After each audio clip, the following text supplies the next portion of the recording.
Porque quando a gente está estudando, quando a gente está aprendendo, a gente tem a impressão de que a gente está em ação, que a gente está realizando alguma coisa. Mas o fato é que algo que a gente pode considerar como realização, na verdade, é só algo que traz um resultado. Então, você aprender as melhores técnicas, nos melhores locais, com os melhores gurus, não adianta se você não colocar aquilo em prática. Olá, tudo bem com você? Aqui é Elaine Maria e esse é o episódio 284 do podcast Coaching Diário.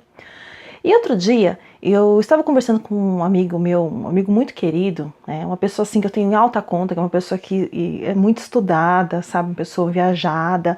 E eu estava conversando com ela, explicando um pouco sobre o meu trabalho, falando como é que funciona o coaching em finanças, trazendo a partir da consciência, como é que funciona isso, de você aumentar a sua consciência para poder você realmente perceber o que acontece na sua vida e começar a fazer as intervenções que você precisa fazer para mudar aquele comportamento que está atrapalhando você, E eu falei exatamente isso para ele, eu falei assim, olha, o que eu me foco é ajudar as pessoas a identificar aquilo que está impedindo elas de alcançar aquilo que elas desejam e para que elas possam realizar aquilo que elas querem. Então, no caso, colocar as finanças em ordem, equilibrar, e não só equilibrar, como fazer sobrar para poder realizar os seus sonhos, para poder realizar seus objetivos, e aí, depois de um certo período, inclusive, poder sonhar em realizar o seu propósito de vida, E quando eu falei isso para ele, de repente ele ficou muito sério, e olhou para mim e falou assim, nossa, isso que você faz realmente é muito importante. Eu falei assim, nossa, mas por que você ficou tão sério agora, que a gente está conversando isso? Ele falou assim, olha, acho que eu já li mais de 100 livros de finanças, entre finanças pessoais, investimentos, economia. E o fato é que eu estou aí há mais de 2 anos tentando fazer uma poupança e não consigo.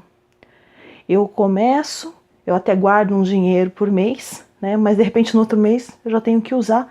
Eu não consigo fazer essa poupança. E aí eu vou estudando, mas mesmo assim eu não consigo realizar. E eu tenho certeza que essa situação de muitas pessoas estudam muito, ouvem muito, pesquisam muito, leem, acompanham sites que falam sobre isso, mas no frigir dos ovos ela não consegue realizar o que ela precisa. E por que isso acontece?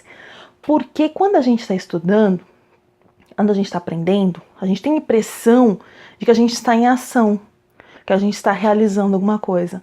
Mas o fato é que algo que a gente pode considerar como realização, na verdade, é só algo que traz um resultado. Então, você aprender as melhores técnicas, nos melhores locais, com os melhores gurus, não adianta se você não colocar aquilo em prática. Deu para entender? Então, assim, se você hoje está nessa situação que você estuda, que de repente você tem um monte de informação, que você já viu vários tipos de planilha de controle, vários métodos, várias formas, mas no fundo você tentou uma coisa, tentou outra e tal, e quando você vê, nada vai para frente. Então, tente focar apenas em uma prática. Comece com uma coisa só, sabe? Comece realmente focando em apenas uma coisa que você possa realizar por um período no mínimo de 3 semanas, 3 semanas no mínimo mesmo, ideal que seja mais, para que você possa se acostumar e colocar aquilo na rotina.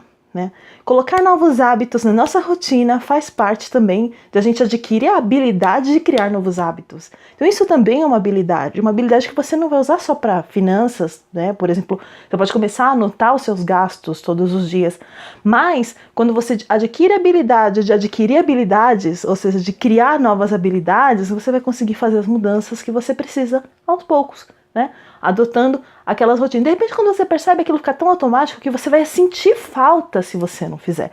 Se você não controlar, se você não anotar, se você não colocar na sua planilha. Deu para entender? Então, assim, essa semana a gente vai justamente se aprofundar sobre isso no podcast. Eu vou falar exatamente sobre esses desafios, essas dificuldades, e vou falando de algumas práticas que você pode começar a adotar, se você não tiver. E se você já tiver, você vai poder repensar aquelas coisas que de repente você não está querendo ver. De repente que é o que está te impedindo de alcançar o que você quer e que você não está identificando. Justamente por quê? Porque quando a gente não quer identificar, a gente não vê. Então, para a gente ver, a gente precisa se abrir a outras possibilidades, tá ok? Então era isso que eu queria compartilhar com você hoje. Se você quiser se aprofundar mais nesse assunto, assina lá o meu podcast no iTunes, entra lá no meu site, lá vivadepropósito.com.br e clica lá em podcast que vai aparecer onde você pode assinar. E também se você quiser se aprofundar mais, aprender mais e descobrir os 7 passos para poder equilibrar suas finanças, você vai lá e acessa o meu site vivadepropósito.com.br/equilibre as finanças. E aí você acessa a minha aula gratuita, onde eu te explico exatamente como são e como você pode começar a aplicar ainda hoje esses passos para mudar a sua vida financeira, tá ok? Então é isso, e eu vejo você no próximo áudio ou no próximo vídeo, tá ok?